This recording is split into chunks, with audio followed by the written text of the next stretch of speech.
Assalamualaikum warahmatullahi wabarakatuh. Kembali lagi bersama saya Dimas Ulumuddin. Oke.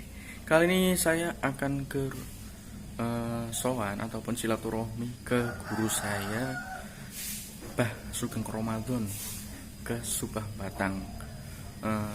Ya biasalah berbincang-bincang sambil ngopi ngopi ngaji. Oke. Pokoknya jangan sampai di skip karena ini nggak mungkin lagi, ini akan bermanfaat lagi dunia akhirat buat kalian semua insyaallah. Oke, kita akan langsung OTW aja ke beliau ketika udah sampai di kediamannya beliau. Oke, kita akan ke Subah ya, kurang lebih 1,5 jam lah dari rumah saya ke Abah Sugeng. Oke, lanjut saja ketika kita udah sampai. Sip.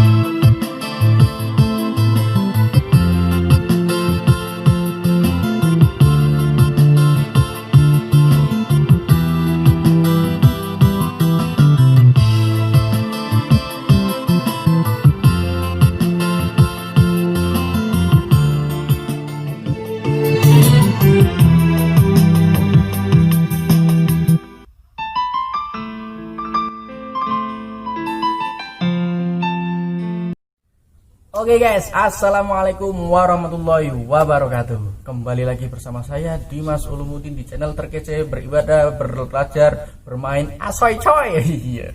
Oke, kali ini saya bersama guru kita semua, founder of the Santri Dalan Songo. Itu adalah Abah Yai Sugeng Ramadan. Assalamualaikum Mbak. Waalaikumsalam warahmatullahi wabarakatuh. Salam takdim, salam silaturahmi, sehat selalu bagi kita semua. Yang nonton video ini jangan di skip karena banyak manfaatnya, banyak faedahnya. Bahasanya itu faedah bagi saya itu. Niki Abah Sugeng niki pripun kabar niki? Alhamdulillah sehat Mas. Sehat, alhamdulillah sehat walafiat. Semoga mugi-mugi yo Abah Sugeng diberi kesehatan, Amin. Beri kelancaran, limpahkan rezekinya yang berkah. Amin. Lan panjang umur, sehat selalu. Amin. Semoga besok selamat dunia lan akhirat. Amin ya rabbal alamin. Oke, kali ini kita akan bincang-bincang santuy kali Abah.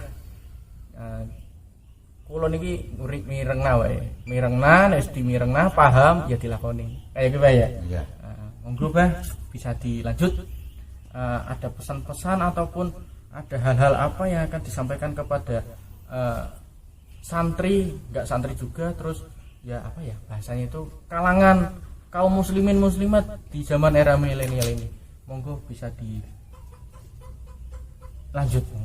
Oke, terima kasih. Assalamualaikum warahmatullahi wabarakatuh. Waalaikumsalam warahmatullahi wabarakatuh. Terima kasih pada Mas Dimas yang pagi hari ini menjelang siang bersilaturahmi ke rumah saya.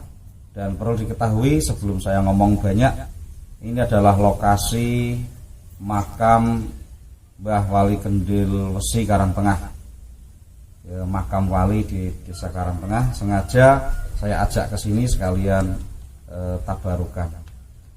Tadi yang disampaikan oleh Mas Dimas terkait dengan dakwah milenial. Iya, menerapkan ilmu agama. Sekarang itu kan eranya itu milenial itu serba HP ngono lho, Pak. Iya. Sinau HP, belajar pakai HP. Sekarang kan bagaimana kita itu mewajibkan nomor satukan ibadah selain kita ada kesibukan lain. Ya. Yang jelas segala sesuatu harus mengikuti dengan zamannya Mas Dimas. Jadi kalau zaman Wali Songo itu berdakwah melalui dunia budaya termasuk gamelan, wayang, ada proses akulturasi budaya, asimilasi budaya untuk menyebarkan agama Islam. Dan itu adalah kreativitas para wali dan saat ini juga harus mengikuti perkembangan zaman, di mana anak-anak milenial juga tidak mungkin lepas dari gadget, tidak mungkin lepas dari internet, tidak mungkin lepas dari HP, tidak mungkin lepas dengan sesuatu yang sifatnya kekinian. Makanya mau tidak mau dakwah ini harus menyesuaikan dengan zaman. Hanya saja banyak orang-orang yang kadang-kadang berpikirannya di dalam kotak sendiri, berpikiran jumud, kemudian tidak mau melakukan improvisasi dalam dakwah, sehingga kadang-kadang dakwahnya tidak bisa diterima oleh kalangan anak muda, di mana agama menjadi tidak asik, Islam menjadi tidak menarik, pengajian, majelis-majelis ilmu kemudian menjadi tidak asik. Karena kita lupa bahwa sebenarnya yang dilakukan Wali Songo itu metodenya masih bisa dipakai, masih relevan dengan zaman sekarang. Jadi dakwah Wali Songo itu pertama bersifat tadriji, bersifat gradual, tidak instan. Nah, kiai-kiai atau ulama-ulama sekarang atau penceramah sekarang sifatnya pengen serba instan, pengen serba cepat. Dan ini menurut saya menjadi tidak asik mempelajari agama, karena segala sesuatunya harus serba cepat. Pertama bersifat tadriji, gradual, tidak instan. Itu yang dilakukan oleh Wali Songo. Jadi bertahap. Nah, bertahap ini salah satu contohnya begini. Dalam dakwah itu ada yang namanya ruhud dakwah, semangat untuk mengajar, bukan semangat untuk menghujat, semangat untuk merangkul, bukan semangat untuk memukul, semangat untuk melindungi, bukan semangat untuk memukuli. Nah, sifatnya dakwah itu mengajak. Nah, mengajak itu tidak ada paksaan. Kalau mau, alhamdulillah. Kalau tidak mau, cukup dengan kita doakan. Nah, sekarang tidak, seolah-olah dakwah itu memaksa. Contohnya begini, ada Mas Dimas. Mas Dimas ini seorang pemabuk. Seorang pemabuk yang mungkin sebulan yang lalu Mas Dimas mabuknya 10 botol. Jika kenal dengan saya, gabung di samping jalan, kemudian ngobrol-ngobrol dengan saya, kemudian sedikit tercerahkan, pengen berubah. Setelah pengen berubah, maka saya ngomong begini, Mas Dimas, kalau jenengan mabuknya 10 botol, kalau langsung lepas tidak mabuk sulit, makanya juga butuh bertahap. Kemarin 10 botol, kemudian berkurang menjadi 7 botol, berkurang menjadi 5 botol, berkurang sampai 3 botol, berkurang sampai 1 botol. Nah, proses ini yang menurut saya patut kita syukuri. Makanya banyak orang yang kadang-kadang salah tafsir dengan apa yang mungkin saya lakukan, dan sebagian teman-teman yang melakukannya. Ya kan, Mas Dimas datang ke rumah saya, kebetulan ada tamu. Pak, alhamdulillah saya mabuknya 5 botol. Pak, saya sekarang mabuknya 5 botol. Maka karena saya tahu prosesnya, saya akan mengucapkan alhamdulillah. Alhamdulillah Mas Dimas, mabuknya sudah berkurang. Nah, tamu yang mendengar itu pasti akan terjadi fitnah karena tidak tahu ceritanya. Waduh, nah, masa itu seorang kiai, seorang ustadz, ada orang mabuk 5 botol malah alhamdulillah. Nah, karena tidak tahu ceritanya. Padahal itu bagian dari tadriji, bertahap. Nah, kalau orang yang sudah tahu prosesnya, maka dia juga akan ikut mengucapkan alhamdulillah. Alhamdulillah Mas Dimas sudah tidak mabuk 10 botol, sudah berkurang 5 botol. Berkurang dari 10 botol ke 5 botol itu adalah proses yang patut kita syukuri. Maka kita wajib mengucapkan alhamdulillah. Makanya bertahap. Kalau langsung dari 10 botol kemudian tidak mabuk sama sekali, prosesnya sulit bagi seorang yang sudah biasa mabuk. Berarti dakwah yang dilakukan oleh Wali Songo yang bersifat tadriji ini sekarang juga mulai jarang orang yang mempraktekkan. Kita tidak pernah menghormati dan menghargai sebuah proses dari buruk menuju baik. Makanya step by step proses pertaubatan itu juga harus kita hormati. Kalau kita tidak menghormati orang-orang yang berproses dalam pertobatan, maka orang yang tadinya mau tobat bisa saja lari kembali, lari lagi menjauh dari ulama, jauh dari majelis ilmu, jauh dari majelis sholawat. Karena apa? Merasa dirinya sudah berdosa, kotor, dan tidak punya kesempatan untuk kembali. Maka yang pertama, dakwah itu harus bersifat tadriji. Tadriji ini maknanya bertahap. Terus yang kedua, Mas Dimas, itu ada lagi cara dakwah yang dilakukan oleh Wali Songo mengislamkan Nusantara, itu adalah bersifat taklif. Nah, apa yang dimaksud dengan taklif? Ini adalah tidak memberatkan umat. Dan ini nyetel dengan tadi yang bersifat tadriji beda. Pak, saya belum sholat. Maka seorang ulama itu memang harus punya metode terhadap siapa dia sedang berbicara. Bukankah Rasulullah sudah pernah mengatakan, berbicaralah kamu kepada seseorang sesuai dengan kadar kemampuan akal seseorang yang kita ajak bicara. Maka kalau kita dakwahnya di kalangan anak-anak muda, kita harus menggunakan bahasa anak muda. Kalau kita dakwahnya dengan ibu-ibu, maka kita harus dakwah dengan cara pandang ibu-ibu. Kalau kita dakwahnya dengan orang-orang tua, ahli torekoh, itu juga kita harus dakwah sesuai dengan cara pandang mereka. Nah, masukan-masukan materi itu dimasukkan secara perlahan tanpa harus menyinggung perasaan mereka. Mosok dongeng karo Mas Dimas dan seusia Mas Dimas ini kan lagi seneng-senengin dunia. Lagi seneng-senengin dunia, lagi seneng-senengin cewek, lagi seneng-senengin pengen beli kendaraan sing apik. Kemudian saya ceritanya tentang kematian, kan nggak mungkin nyetel, Mas. Nah, ini salah satu contohnya. Kalau dulu saya banyak membaca stiker waktu saya masih kecil. Sholatlah sebelum kamu disolati. Sampai sekarang mungkin masih ada kan? Masih ada. Sholatlah sebelum kamu disolati. Ini bagi saya, bagi mungkin anak-anak, mungkin bagi remaja, atau mungkin bagi orang-orang yang mungkin hatinya itu penuh dengan ketakutan, akan semakin takut. Jadi ada satu, kalau kita ingin menyampaikan sholatlah sebelum kamu disolati, misalkan Mas Dimas ini belum sholat, Mas Dimas sholat, karena sholat itu kewajiban bagi setiap muslim. Mas Dimas jawabnya, waduh males saya Pak. Ya wes, saya maka akan mengatakan, kalau tidak bisa 5 waktu semuanya dilakukan, maka kalau tidak bisa semuanya jangan ditinggal semuanya. Kalau tidak bisa 5 waktu, ya minimal 4 waktu lah. Wah, Mas Dimas ngomong, wah 4 waktu nggak bisa Mas, nggak bisa Pak. Ya wes 3 waktu, 3 waktu, wah 3 waktu nggak bisa, 2 waktu, wah tidak bisa, ya wes tung maghrib lah. Tung maghrib kan seperti itu. Berarti nggak Islam, jadi maghrib. Maghrib. Waduh, maghrib masih berat Pak. Berat. Ya minimal Jumatan.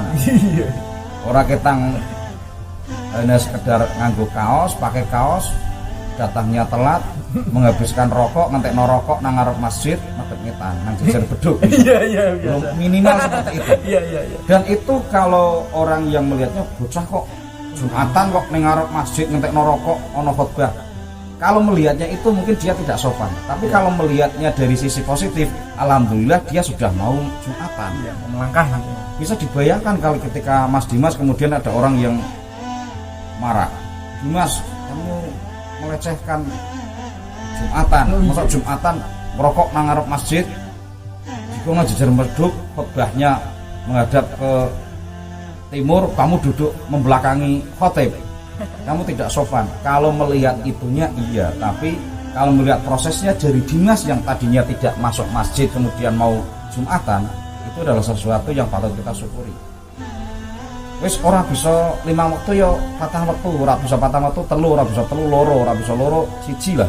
Kalau tidak bisa 1, minimal seminggu sekali Jumatan. Wah, isi malu Pak, ya minimal setahun 2 kali itu. Isi tetap tidak bisa. Maka nek ora bisa, bagaimana kalau saya antar bareng kali Pak Mudin, bareng dengan teman-teman, bareng dengan konco-konco, kemudian diantar, dikasih pakaian yang putih bersih, kemudian sambil berangkat nggak jalan sendiri tapi digendong, digotong oleh teman-temannya, dinyanyikan lagu wajib la ilaha illallah la ilaha illallah la ilaha illallah Muhammadur Rasulullah. Pertanyaannya bagaimana? Oh, jujur apa? Ya makanya jangan sampai kepilihan terakhir. Kita akan ngomong sholatlah sebelum kamu disolati, tapi bertahap. Akhirnya apa? Mas Dimas yang sedang saya dakwah ini kemudian tertawa kan, ayo Pak, waduh mosok ngenteni mati. Nah makanya jangan sampai menunggu mati. Nah, kata-kata sholatlah sebelum kamu disolati kemudian diterjemahkan dengan bahasa yang lebih menarik lagi, akan menggiring pikiran orang yang kita ada bicara. Jangan sampai saya masuk masjid, masuk musola, diantar oleh teman-temannya, dinyanyikan lagu wajib, kemudian yaitu berarti mati. Ya. Ini yang kadang-kadang sekarang ini kan kamu salah, kamu berdosa, kamu neraka, kamu tidak pantas. Nah ini membuat orang sakit hati kemudian jauh dari sentuhan agama. Maka dakwah milenial menurut saya adalah dakwah yang bisa diterima oleh kalangan muda. Termasuk bagaimana cara kita mengemas pemilihan diksi kalimat ketika kita berdakwah itu juga penting. Berarti tadi yang pertama bersifat gradual tidak instan. Yang ketiga, yang pertama itu gradual step by step, bersifat tadriji tidak instan. Yang kedua itu adalah taklif tidak memberatkan. Sak kuate, Pak, saya kalau 5 waktu nggak kuat Pak, ya kita bertahap kemudian, ya sak kuate. Yang ketiga adalah adamul harj, tidak ada paksaan. Kita dakwah tidak mungkin bisa dipaksa. Karena ibadah juga tidak ada paksaan, bahkan agama saja tidak ada paksaan. La ikraha fiddin, tidak ada paksaan. Ini yang saat ini sering dipaksa. Dakwah itu ud'u ila sabili rabbika bil hikmati wal mau'izatil hasanah wajadilhum billati hiya ahsan. Ajaklah ke jalan Tuhanmu dengan hikmah dan mau'izah hasanah. Kalaupun terpaksa harus diskusi, diskusilah dengan cara-cara yang baik. Tidak ada di dalam Al-Qur'annya ud'u ila sabili rabbika bil pentungan, wah ngamukan, wajadilhum billati wal gelut-gelutan. Unek-unek no tanggane, tidak ada. Makanya ini penting disampaikan kepada konco-konco teman-teman khususnya yang sering berdakwah. Itu menurut saya seperti itu dakwah milenial kekinian. Kita nggak usah malu untuk upload di YouTube, upload di Facebook, upload di Instagram. Kalau ada orang yang mengatakan wah itu ustadz itu pamer, ustadz itu riya, ngapain kita ngurusin orang lain? Apakah konten-konten di YouTube, konten-konten di IG, Facebook harus diisi dengan gambar-gambar kemaksiatan? Maka harus kita imbangi dengan konten-konten yang sifatnya mendidik. Jadi ini syiar. Nah syiar itu tergantung hati kita juga. Kalau kita tujuannya syiar, ya syiar. Kalau kita tujuannya pamer, ya pamer. Cukup Allah yang menghakimi tujuan seseorang, bukan orang lain. Faktanya Gus siapa yang Tegalrejo itu Mas? Gus Yusuf. Kemudian mereka juga dakwah di medsos. Karena apa? Kalau ulama-ulama ini kemudian tidak dakwah di medsos, maka medsos itu kan diisi oleh konten-konten yang tidak mendidik.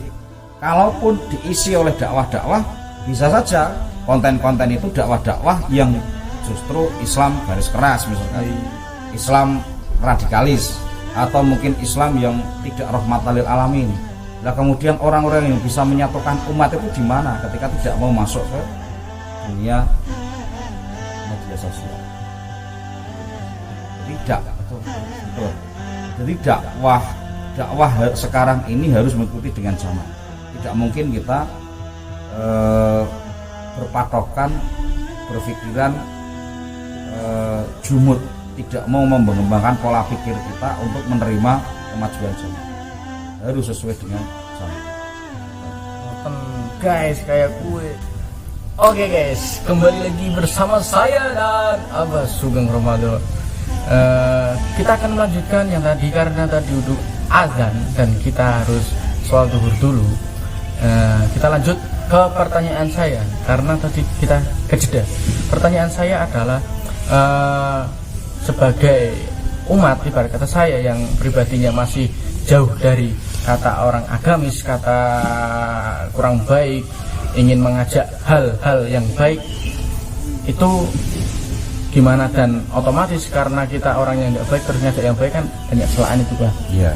tetap banyak hujatan. Nah itu bagaimana sih kita mengajak terus dan menanggapi orang yang menghujat saat itu gitu. Oh. Gitu. Pertama, menyampaikan kebaikan itu tidak hanya tugas seorang ustadz, tidak hanya tugas seorang penceramah, tidak hanya tugas seorang yang ahli agama. Jadi dakwah ini adalah kewajiban kita bersama, kewajiban semua orang untuk berdakwah. Makanya jadi tugas kita semua adalah berdakwah. Wa tawasau bil haq wa tawasau bis sabr. Jadi kita harus menyampaikan sesuatu yang hak, saling mengingatkan dalam perkara yang hak dan mengingatkan dalam kesabaran. Itu adalah tugas manusia. Nah, kalau kita belum baik kemudian mengajak orang lain untuk berbuat baik, itu juga tidak masalah. Mungkin ada orang yang mengatakan begini, Dimas kelakuannya durung apik, Dimas kelakuannya belum baik kok mengajak orang lain untuk berbuat baik, apa enggak ngaca dengan dirinya sendiri, misalkan seperti itu. Tapi paling tidak dengan kita mengajak orang lain untuk berbuat baik, maka secara tidak langsung kita mengajak diri kita sendiri. Kita akan malu, masa aku sudah perintah koncone untuk tidak mabuk, koncone untuk sholat, masa saya masih mabuk, masih tidak sholat. Minimal kan seperti itu. Nah, dari situ ada pelajaran untuk orang lain dan pelajaran untuk diri kita sendiri. Kalaupun ada orang yang mengatakan dan mencemooh, bagi saya nggak masalah juga. Daripada kita tidak pernah melakukan kebaikan, maka dengan menyampaikan kebaikan ini kita juga akan mendapatkan pertama nilai pahala, yang kedua adalah bisa juga digunakan untuk introspeksi diri, kan seperti itu. Nah, pertama itu. Nah, yang kedua begini, ada orang yang ketika dinner di sorga itu pernah begini. Di sorga ini ada orang yang tidak melihat teman-temannya ketika di dunia, misalkan Dimas, atau orang yang pernah diajak Dimas, misalkan Dimas masuk neraka, orang yang diajak itu masuk surga. Nah, di surga itu orang yang diajak Dimas itu masuk surga, sedangkan Dimas masuk neraka, maka orang yang Dimas ajak itu nanti akan mencari di mana teman-teman saya, sahabat-sahabat saya, konco-konco saya, teman-teman saya yang waktu di dunia ini sholat bareng, majlisan bareng, melakukan ibadah bareng, puasa bareng. Di mana? Orang itu akan tanya kepada Allah, ya Allah, di mana teman-teman saya yang dulu waktu di dunia bareng, pernah majlisan bersama, pernah sholawatan bersama, pernah rebananan bersama, pernah ibadah bersama. Kemudian Allah memberikan jawaban, carilah di neraka. Kalau sahabat kamu itu masih ada iman walaupun sebiji darah, tolonglah kemudian masukkan ke dalam surga. Nah, kesimpulannya di sini bagaimana? Ternyata walaupun mungkin kita mengajak orang lain untuk melakukan kebaikan, kemudian yang kita ajak masuk surga sedangkan kita masuk neraka, manfaat dari orang yang mengajak adalah akan ditolong oleh orang yang diajak ketika orang yang diajak itu masuk surga. Ada juga itu bagian dari syafaatnya sahabat kepada sahabatnya. Selain syafaatul utma, kalau syafaatul utma itu syafaat yang diberikan oleh Allah sebagai hak Rasulullah untuk memberikan pertolongan pada umatnya. Tapi ada juga pertolongan yang diberikan oleh sahabat kepada sahabatnya, termasuk tadi itu, kalau jenengan mengajak orang lain untuk berbuat kebaikan, orang yang diajak itu kemudian berubah menjadi orang baik, kebetulan kita ngajaknya mungkin tidak ikhlas, kita dakwahnya mungkin tidak ikhlas, kita mungkin ngajaknya punya tujuan lain, Tapi kalau dia berubah menjadi orang-orang yang benar-benar baik dan soleh taat beribadah, kita masuk neraka, orang yang kita ajak itu akan menolong kita, karena dia pasti akan mencari orang-orang yang di dunia dulu bersama. Makanya apapun yang terjadi, cacian, hinaan, makian orang terhadap kita yang melakukan kebaikan, melakukan dakwah, walaupun mungkin jenengan belum menjadi orang yang baik, itu bagi saya biarkan saja, nggak masalah. Seperti tadi yang saya contohkan. Jadi kita mengajak orang lain, memperbanyak konco, memperbanyak sahabat, memperbanyak kawan, itu sebenarnya kita sedang membuat jaringan orang-orang yang nantinya akan memberikan syafaat kepada kita ketika kita masuk ke dalam neraka. Insyaallah. Mantap. Nah itu guys, pokoknya yang nonton video ini tuh jangan di skip biar nggak gagal paham, biar nggak salah persepsi gitu. Jadi tonton videonya sampai selesai biar teman-teman itu paham, terus mengerti ya dilakoni. Kalau sudah paham, dijalankan, dilakoni. Biar kita semua itu selain mendapatkan pahala sendiri, kita mendapatkan pahala kelanjutan ya gitu. Jadi mau menyebarkan ilmu itu guys ya, ilmu sekali biji ilmu ki orang kendek abang yang pakai ilmu nih gonku, apa oleh ganjaran, lu nggak pakai neng kanjar ini oleh ganjaran, apa oleh ganjaran, seterusnya muter-muter kiblat kira apa ya tetap oleh pahalanya. Nah oke, mungkin nggak lama-lama juga, biar habis ini kita mau apalah acara apa gitu ya, apa juga mungkin ada acara sendiri. Mungkin cukup sekian, ambil cucian di rumah Bu Desi, cukup sekian dan terima kasih. Oke guys, jangan lupa yang belum tonton silahkan ditonton, dan yang belum subscribe juga silahkan subscribe. Dan beliau pun ada channel YouTube-nya sendiri boy, namanya apa Bah? Santri Dalam 99. Seperti kaosnya. Iya. Ntar saya akan taruh link deskripsinya, dan juga ada di belakang, ntar saya kasih biar teman-teman bisa tonton videonya apa yang penuh manfaat coy. Mantep dunia akhirat ya. Jangan dunia saja yang kita cari, tapi akhirat pun itu lebih utama yang kita cari. Oke, assalamualaikum warahmatullahi wabarakatuh. Waalaikumsalam warahmatullahi wabarakatuh. Oke.